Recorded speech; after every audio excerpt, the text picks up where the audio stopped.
जो बच्चे यहाँ सरमंदर में थे, नीट पेपर लीक है, वो तो एक इग्नाइटिंग फैक्टर था, वो कारण नहीं था। मैंने बच्चों से बात की। The protest is no longer about one exam, a paper leak. It is about rebuilding trust in education and the recruitment system. बच्चों का ख्याल ये नहीं था पेपर लीक हुआ या नहीं हुआ, वो तो होगा। जो विधायक लाए हो ना, इसकी असम्पशन ही है कि पेपर लीक होगा। ये इशू नहीं है देश के बच्चों के सामने, उनका भविष्य का इशू। उसके बारे में तो आप विधेयक को लाए नहीं। 1 लाख से ज्यादा तो सिंगल टीचर स्कूल है।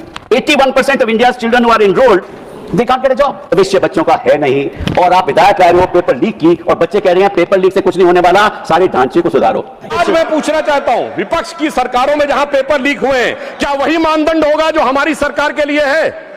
पंजाब हो, झारखंड हो या कर्नाटक हो, क्या एक मंत्री के लिए एक रूल रहेगा या हर मंत्री के लिए अलग अलग रूल रहेगा? अब बॉल इनके कोर्ट में है और इन्हें तय करना है। श्री कपिल सिब्बल जी, जो बहुत प्रख्यात वकील हैं और ज्यादातर विवादास्पद विषयों के प्रख्यात वकील रहे हैं, उन्होंने शिक्षा मंत्री रहते हुए यह वकालत करने चले गए कि साहब हम बच्चों को लीगल एड देंगे। इनके शिक्षा मंत्री रहते हुए 2009 से 12 में सिर्फ सर 2010 में रेलवे रिक्रूटमेंट बोर्ड, 2011 में all India engineering entrance examination, 2011 में हरियाणा बोर्ड और 2012 में एम्स, यानी जिस पर होना चाहिए था इल्जाम, वो लेके आ गया वकालत का पैगाम। अब पता नहीं है छात्रों का करेंगे काम या करेंगे छात्र हितों का काम तमाम। हमारे बहुत से लोगों ने यह कहा कि नीट को समाप्त कर देना चाहिए।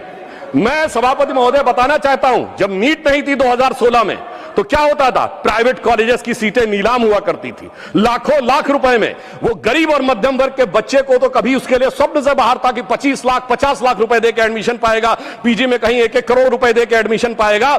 मगर आज इस साल के नीट में उदाहरण देना चाहूंगा, राजस्थान के बाड़मेर में एक दिहाड़ी मजदूर लखाराम की बेटी को और बूंदी में राजस्थान की सूरज सैनी को मौका मिला है।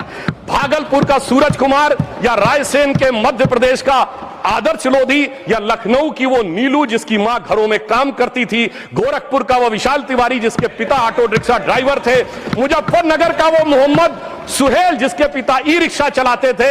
सब बच्चों के अरमान पूरे हुए, मगर जो कैपिटेशन फीस लेके सैकड़ों करोड़ प्रति वर्ष कमाते थे, उनके अरमानों पे बिजली गिरी। और उस बिजली गिरने के कारण एक कहावत होती है कि तन बदन में आग लगना, मगर सभापति जी इनके तन बदन और धन तीनों में आग लगी हुई है।